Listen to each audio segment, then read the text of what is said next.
उपस्थित सगळ्यांना नमस्कार. अशोक खरात प्रकरणात इतकी प्रचंड माहिती येतेय की आज खरं तर मी बोलायला सुरुवात केली तर दिवस पूर्ण जाईल. म्हणून मला असं वाटतं की आता महत्त्वाचे मुद्दे जे आहेत ते मी मांडतेय आणि काही मुद्दे मी उद्या किंवा परवा मांडेन. आज मला सुरुवात अशी करायची आहे की खरात हा मोठा कसा झाला. त्याला मोठं करणारे सगळे राजकारणी होते, त्याला मोठं करणारे अधिकारी होते, त्यांच्या दिमतीला सगळे होते, अधिकारी होते, सगळे राजकारणी होते. त्यातले आता काही राजकारणी नुसतंच भविष्य विचारायला किंवा एकाने सांगितलं म्हणून गेले असतील, पण काही राजकारणी संधी साधूपणा करायला, काही साध्य करायला नक्कीच गेले असतील. म्हणून मी सगळे जेवढे राजकारणी मला सापडलेत त्याच्यात त्या यादीत ती नुसती यादी वाचून दाखवणार आहे. तर याचा अर्थ माझा त्यांच्यावर काही आक्षेप आहे असं नाही, त्यांचे कॉल्स त्याच्यात आहेत म्हणून ते काही त्याच्या विकृत गोष्टींना सहभागी होते असंही म्हणता येत नाही. पण राजकारणी तिथे गेले हे मात्र मला नमूद करायचं आहे, म्हणून मी ती सगळी नावं वाचून दाखवते. नाशिकचे आमदार नितीन पवार, चंद्रकांत पाटील, चंद्रकांत पाटलांचे पीए मंगेश देशपांडे, उदय सांगळे जे सिन्नरहून उभे होते, जे हरले ते देखील गेले होते. आमदार विधान परिषदेचे शिवाजी शहाणे, पद्मश्री पोपटराव पवार, रामदास खेडकर जे दादा भुसेंचे पीए आहेत, दीपक केसरकर यांचे आधी मला एक नंबर जो माझ्याकडे होता तो सापडला नाही, पण जेव्हा मी ट्रू कॉलरवरनं नंबर्स शोधत होती तेव्हा मला दीपक केसरकरांचा एक नंबर मिळाला ज्याच्यातनं 19 कॉल झाले होते. राहुल कोतडे जे ओएसडी आहेत विखे पाटलांचे, एकनाथ शिंदेचं तर मी म्हटलंच आहे, प्रभाकर काळेंचं मी म्हटलंच आहे, सुनील तटकरे आणि एक जे नवीन नाव मिळालंय ते म्हणजे जयंत पाटील राष्ट्रवादीचे. मला हे नाव वाचून मात्र नक्कीच दुःख झालं, कारण त्यांच्याकडनं अशी अपेक्षा मला नक्कीच नव्हती की ते अशा बाबांकडे काही भविष्य विचारायला किंवा काय विचारायला, त्यांना कोण घेऊन गेलं हे सगळं म्हणजे जाणून दुःख झालं की त्यांच्याकडनं अशी अपेक्षा मला नव्हती. मी पण रॉंग असेल, पण कारण बरेच जणांकडनं बरंच काही ऐकलंय, पण मला ती व्यक्ती चांगली वाटायची आत्तापर्यंत. असो, आता चाकणकर कुटुंबातले रुपाली चाकणकर, मुलगा सोहम चाकणकर, प्रतिभा चाकणकर, तन्मय चाकणकर, प्रफुल्ल चाकणकर, संकेत सायकर या सगळ्यांचे कॉल्स या यादीत सापडले. आता रुपाली चाकणकरांनी काल एक फेसबुक पोस्ट लिहिली आणि त्या फेसबुक पोस्टमध्ये त्यांनी लिहिलंय की माझ्यावर जे एक्झॅक्टली धनंजय मुंडे बोलत होते, एक्झॅक्टली तेच शब्द की माझ्यावर मीडिया ट्रायल होते, माझ्या विरुद्ध पुरावा दिला जात नाहीये, माझं अमुक नाहीये, माझं तमुक नाहीये, असं जे विधान त्यांनी काल केलं फेसबुक पोस्ट थ्रू, आणि त्या पण एक्झॅक्टली धनंजय मुंडेंसारख्या सध्या मीडियातनं गायब आहेत. जसे धनंजय मुंडेंवर जेव्हा आरोप झाले ते देखील त्यातनं गायब होते. तर आता ही पूर्ण यादी रुपाली चाकणकरांच्या फोन कॉल्सची आहे जी त्यांनी इनकमिंग आणि आउटगोईंग खरातांना केले. ही पूर्णच्या पूर्ण यादी मी आता माझ्या मीडियाच्या ग्रुपवर घालते. ह्याच्यात 177 कॉल्स आहेत, त्याच्यात जसं मी आधी म्हटलं कॉल रेकॉर्ड्स 177 आहेत, ज्याच्यात इनकमिंग कॉल 119 आहेत, आउटगोईंग कॉल 58 आहेत, आणि हा डेटा 1 एप्रिल ते 17 मार्च आहे. आणि इंटरेस्टिंगली 17 मार्च पर्यंत अगदी त्यांचा फोन बंद होईपर्यंत रुपाली चाकणकर त्यांच्याशी बोलायच्या, आणि एका दिवशी तर तब्बल 22 मिनिटं गप्पा मारत होते. हे कशाच्या गप्पा होत्या, त्यांना त्यांच्या संस्थानाची बोलणी होती का, आणि त्यांना अजूनही जर वाटत असेल की मी काही चूक केलेलं नाहीये तर परमेश्वरच जाणो. कारण आत्ताच्या घटनेला ही मी जी यादी काढली आहे आणि याच्यात बाकीची जी नावं आहेत त्याची मी चौकशीची मागणी SIT कडे केली आहे. त्याच्यात टोटल जे टॉप 10 फोन नंबर्स आहेत ज्यांनी सगळ्यात जास्त वेळ खरातांशी बोललेत त्याच्यात पहिल्या नंबरवर त्यांची मुलगी आहे, मी समजू शकते. दुसऱ्या नंबरवर रुपाली चाकणकर आहेत. 33,727 सेकंद ह्या त्यांच्याशी बोलल्या. तर रुपाली चाकणकर, जर तुमचं काही काम नव्हतं, फक्त संस्थेचं काम तुम्ही पाहत होत्या, तर तुम्ही त्यांना करणाऱ्यातल्या कॉलमध्ये टॉपच्या दुसऱ्या नंबरवर कशा, म्हणजे तुमचे सगळ्यात जास्त कॉल 177 कॉल सोडा, काही कॉल जर 30 सेकंदाचे असते तर मी समजू शकले असते, पण तुमचं सगळ्यात जास्त जर खरातांशी कोणी बोललं असेल तर त्याच्या नंबर 2 पदावर रुपाली चाकणकर आहेत. आता बाकीची नावं मी वाचून दाखवते. पहिली आहेत तृप्ती, दुसऱ्या आहेत रुपाली चाकणकर, तिसरे आहेत दीपक लोंढे, चौथे आहेत कल्पना, म्हणजे ज्या खरातांच्या पत्नी आहेत, त्यांच्या आपल्या पतीशी त्या 4थ्या नंबरवर आहेत. पण सेकंड नंबरवर रुपाली चाकणकर, तिसऱ्या नंबरवर दीपक लोंढे, आणि एक महत्वाचं नाव आहे, त्याच्याबद्दल मी सगळं बोलणारच आहे. माझी SIT कडे मागणी अशी आहे की जेवढे प्रॉपर्टी डिलिंग्स, पैशाचे डिलिंग्स, जे जमिनी घेणं, MIDC जमिनी मिळवून देणं, यासाठी ज्या अधिकाऱ्यांनी आणि त्यांच्या अतिशय जवळच्या लोकांनी जी मदत केली त्याची मी नावं वाचून दाखवते. दीपक लोंढे हे सगळ्यात त्यांच्या जवळचे होते आणि हे केसरकरांच्या पण अतिशय जवळचे आहेत. त्यांचे 189 कॉल्स आहेत. बाळासाहेब बोराडे 156 कॉल्स आहेत. नंदकिशोर काटोरे हे खरं डॉक्टर आहेत, यांचा रोल मला पूर्णपणे आता बोलता येत नाहीये, पण अतिशय विचित्र असा रोल आहे त्यांचा. सचिन चुंबाळे 177 कॉल आहेत. या डॉक्टर नंदकिशोर काटोरेंचे 106 कॉल्स आहेत. मंगेश नवाळे 110 कॉल्स आहेत. राहुल देशमुख, त्यांनी याचे OUL वगैरे ते न्यूमरोलॉजी आणि याच्यात सगळ्यात बदललं जातं, नाव लिहिण्याची पद्धत सुद्धा बदलली जाते, अंक काही गणित प्रमाणे ते केलं जातं. असो, अविनाश पोटे जे सिन्नर MIDC मध्ये ऑफिसर आहेत, त्या MIDCच्या जमिनींचा रोल कमलाकर पोटे आणि अविनाश पोटे यांचा एक्झामिन करण्यात यावा. महेंद्र शेळके पाटील यांचा देखील त्याच्यातला रोल हा इन्व्हेस्टिगेट झाला पाहिजे. तर याच्यात धक्कादायक बाब अशी आहे की जवळजवळ म्हणजे तहसीलदार, डेप्युटी कलेक्टर, PI आणि API अशी 7 माणसं, 2 RTO, त्याच्यात एक निमसे नावाचे आहेत, ते पण, या सगळ्यांची म्हणजे ही नावं बघून मी हैराण होते की लोक का फोन करायची खराताना उठता बसता. इतके 100 शेकडो कॉल त्यांनी कशासाठी केले. आता रुपाली चाकणकर म्हणाल्या की माझा काहीच त्याच्यात हात नव्हता, मी काहीच चुकीचं केलं नाहीये. मग रुपाली ताई, हे जे झालंय की तुम्ही 5 तारखेला आयोगाकडनं जी नोटीस पाठवली होती आणि त्याच्यात तातडीने म्हणजे 9 तारखेला तुम्ही त्याचं जे हिअरिंग घेतलं, इतकी काय घाई झाली होती खरातांची प्रकरणं संपवण्याची, तुम्हाला याची चौकशी झाली पाहिजे.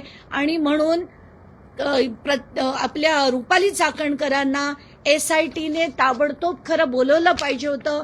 आता महिना उलटून जातोय तरी पण त्यांना बोलवलं जात नाहीये, याचं मला नक्कीच दुःख आहे. मी परत त्यांना लिहित राहणार आहे. जोपर्यंत या सगळ्यांना बोलवलं जात नाही, या सगळ्या राजकारण्यांना शो कॉज नोटीस पाठवली जात नाही, तोपर्यंत हे सगळं चुकीचं होतं असंच माझं मत आहे. आणि जनतेचं आय एम शुअर, सगळ्यांचं, साध्या नागरिकांचं सगळ्यांचं हेच मत आहे.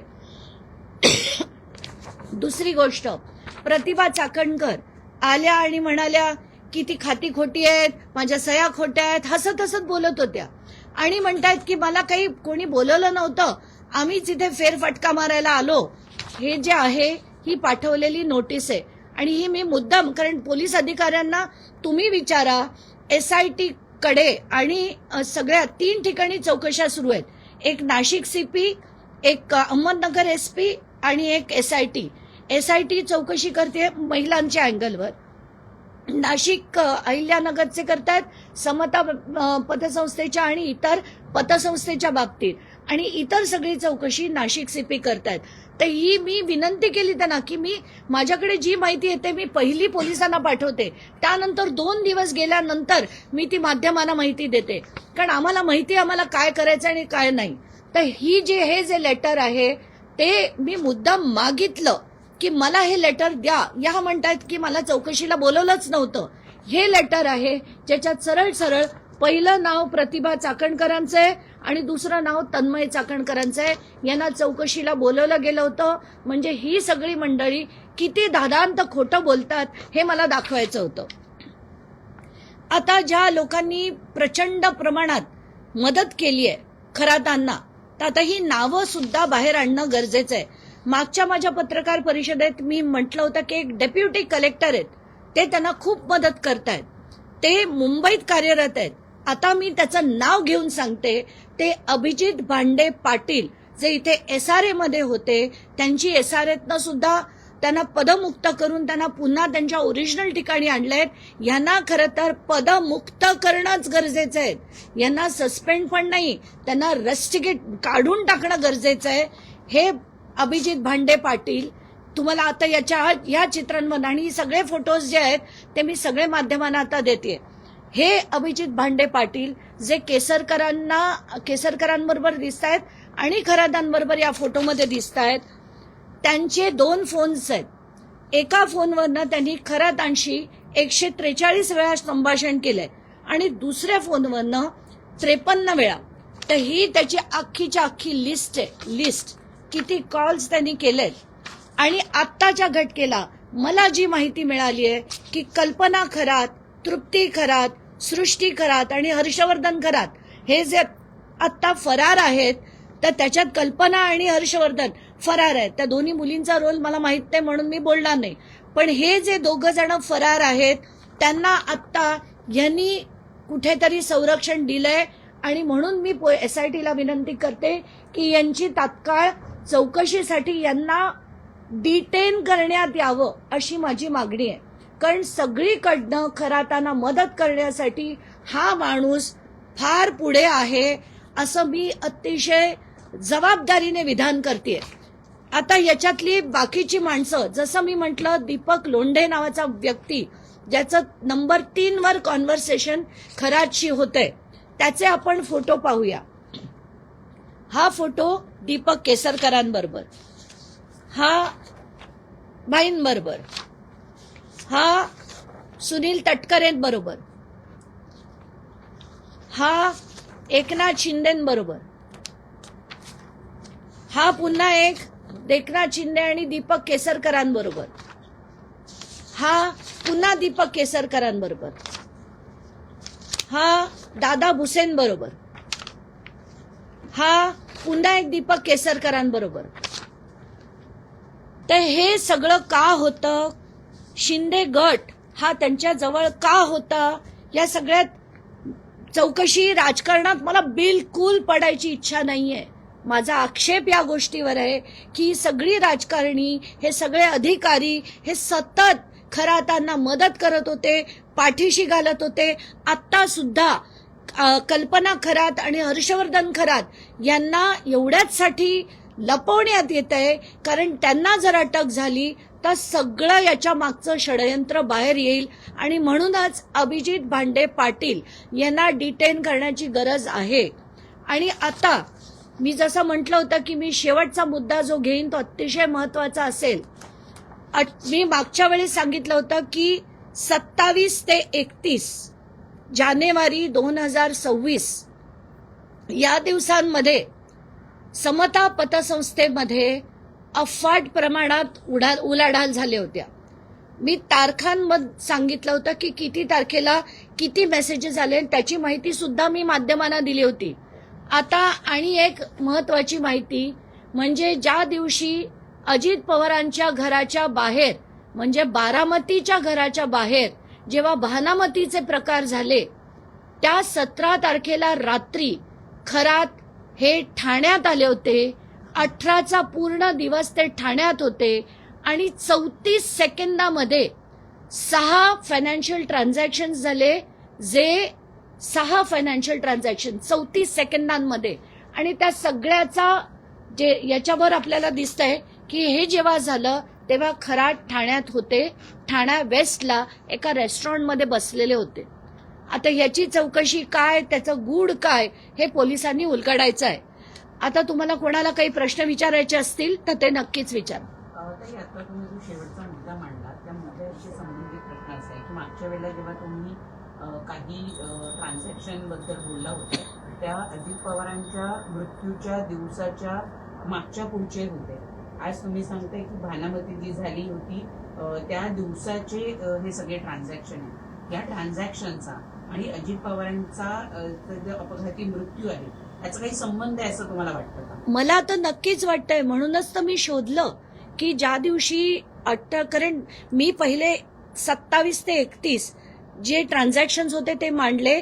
त्याच्यावर रोहित पवारांनी एक ट्विटरवर त्यांनी माहिती दिली होती की अजित पवारांच्या घराच्या बाहेर सुद्धा बानामतीचे प्रकार झाले होते. मी माध्यमांकडनं ती तारीख घेतली, ती तारीख शोधली आणि त्याच्यात मला दिसलं की त्या दिवशी त्यांचं लोकेशन हे ठाण्यात होतं आणि 6 ट्रान्झॅक्शन हे 18 तारखेला सकाळी झालेले आहेत आणि त्याचं सगळ्या 6चे 6 34 सेकंदांमध्ये होऊन हे सगळे 6 लोकेशन सुद्धा ते मी टावर लोकेशन सुद्धा एसपींकडे पाठवून दिलेले आहेत. ही सगळी माहिती जी मी बोलतेय ती 2 दिवसापूर्वी मी एसपींकडे पाठवलेली आहे. खरं तर नाशिकमध्ये तुम्ही आता कल्पना खरात यांच्या देखील नावाचा उल्लेख केला. अजून एक TCS कंपनीचा धर्मांतराचा प्रकार उघडकीस आलाय. मात्र या प्रकरणात दोन्ही ज्या महिला आहेत त्या दोन्हीही फरार आहेत. म्हणजे खरात प्रकरण असेल TCS प्रकरण असेल दोन्ही महिला आरोपी फरार आहेत. अजूनही त्या सापडलेल्या नाहीयेत. खरं तर फसवणुकीचे गुन्हे देखील झाले आहेत परंतु अजूनही का त्यांना पकडण्यात यश येत नाहीये? कसं आहे की कल्पना खरात यांच्यावर खरं तर पोलिसांनी पाळत ठेवणं गरजेचं होतं. ज्या दिवशी यांना अटक झाली त्या दिवशीपासून त्या कुटुंबावर पाळत ठेवणं हे खरं पोलिसांचं कर्तव्य होतं. पण त्यांना मुद्दाम, मला तर खरंच असं, कारण प्रत्येक नागरिकाला असंच वाटतं की हे मुद्दाम केलं गेलं का. त्यांनी त्या आता दुसरीकडे जाऊन तिकडनं रोज बेल ऍप्लिकेशन करताना आपल्याला दिसतायत, त्याच्यावर तारखा पडताना आपल्याला दिसतायत. मग त्यांना वाचवण्याचा प्रयत्न होतोय का? त्यांना अटक होऊ नये, त्यांची चौकशी होऊ नये, कारण चौकशी झाली तर अनेक गोष्टींचा उलगडा होईल. जसं आपल्याला आठवतंय कराड प्रकरणात कृष्णा आंधळे तेव्हापासून जो गायब आहे तो आतापर्यंत मिळाला नाही. तर असाच काही प्रकार, कारण महत्वाची माहिती जी आहे, राजकारणी कोण इन्व्हॉल्ड आहेत ते बाहेर निघू नये म्हणून यांना गायब केलंय का असा प्रश्न पडतो. शेवटचा जो मुद्दा तुम्ही उपस्थित केलेला आहे की जेव्हा अजित पवारांच्या घराबाहेर बाणामती झाली त्याच वेळी हा ठाण्यामध्ये होता. कुणाकडे इंडिकेट करायचं तुम्हाला नेमकं कुणा? मला आता काहीच इंडिकेट करायचं नाही. मला जी माहिती मिळाली 18 तारखेचा मी शोध घेतला, जी माहिती आली ती मी पुढे ठेवली आहे. आता कोणाचं काय इंडिकेट करायचं ते माध्यमांनी ठरवावं. मला त्याच्यावर काहीच टिप्पणी करायची नाही. समता पतसंस्थेत 6 ट्रान्झॅक्शन 34 सेकंदांमध्ये झाली आणि ती 34 सेकंदांमध्ये किती रुपयांची झाली ह्याची चौकशी झाली पाहिजे.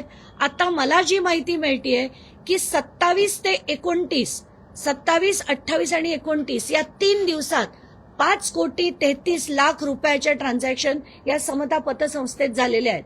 म्हणजे ज्या दिवशी अजित पवार गेले त्या दिवशी 5,33,00,000च्या ट्रान्झॅक्शन्स 3 दिवसात झाल्या आणि 30 आणि 31ला ज्या झाल्या त्या फार छोट्या होत्या.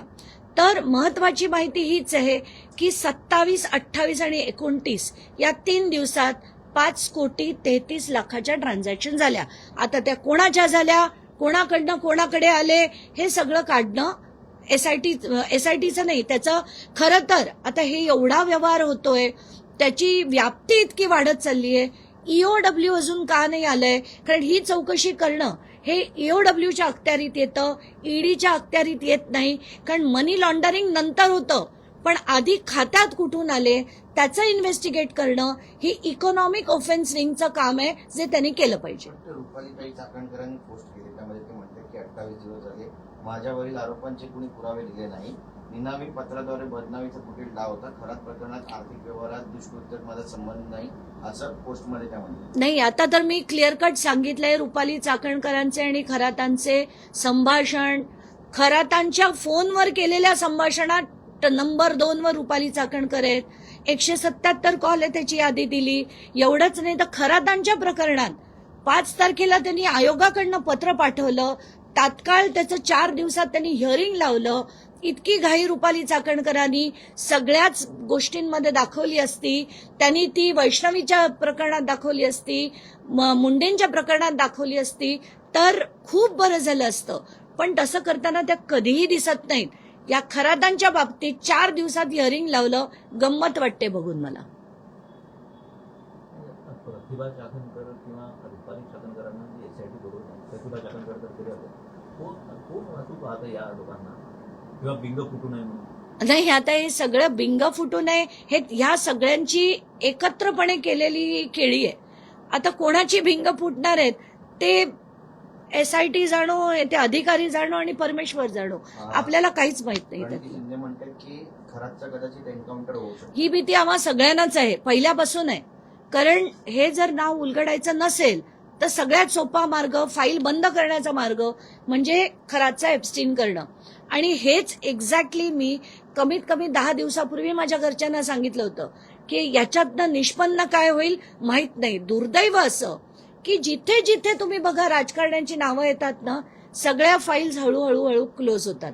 आणि मला ह्याच गोष्टीचा सगळ्यात जास्त राग आहे. चला, धन्यवाद. तृप्ती देसाई पण म्हणतायत की बंधू खरातला IG दत्तात्रय कराळे हे गुरु मानायचे. लैंगिक शोषणाचे पेनड्राईव्ह IG कराळेंनी गायब केले.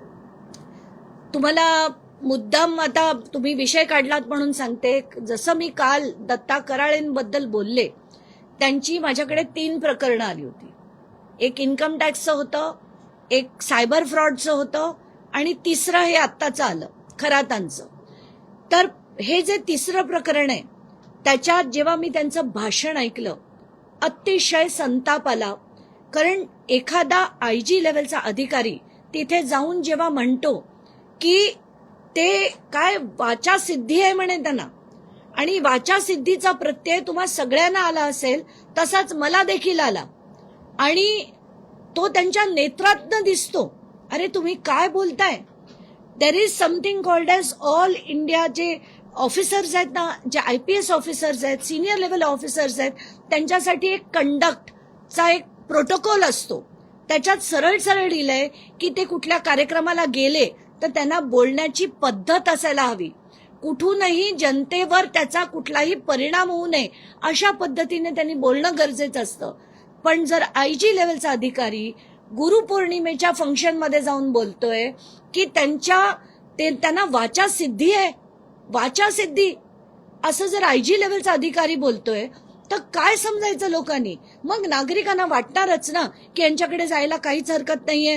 हे अशोक खरात खरंच देवाचा दुसरा अवतार आहे. त्यांच्या पायावर काय, त्यांच्या डोक्यावर काय जी फुलं टाकली जायची ती पडणारच. कारण पोलीस जर त्यांचं संरक्षण करतील, अधिकारी करतील, राजकारणी करतील तर सामान्य जनतेला नक्कीच ती भोळी असते. त्यांना अमुक गोष्टी माहिती नसतात.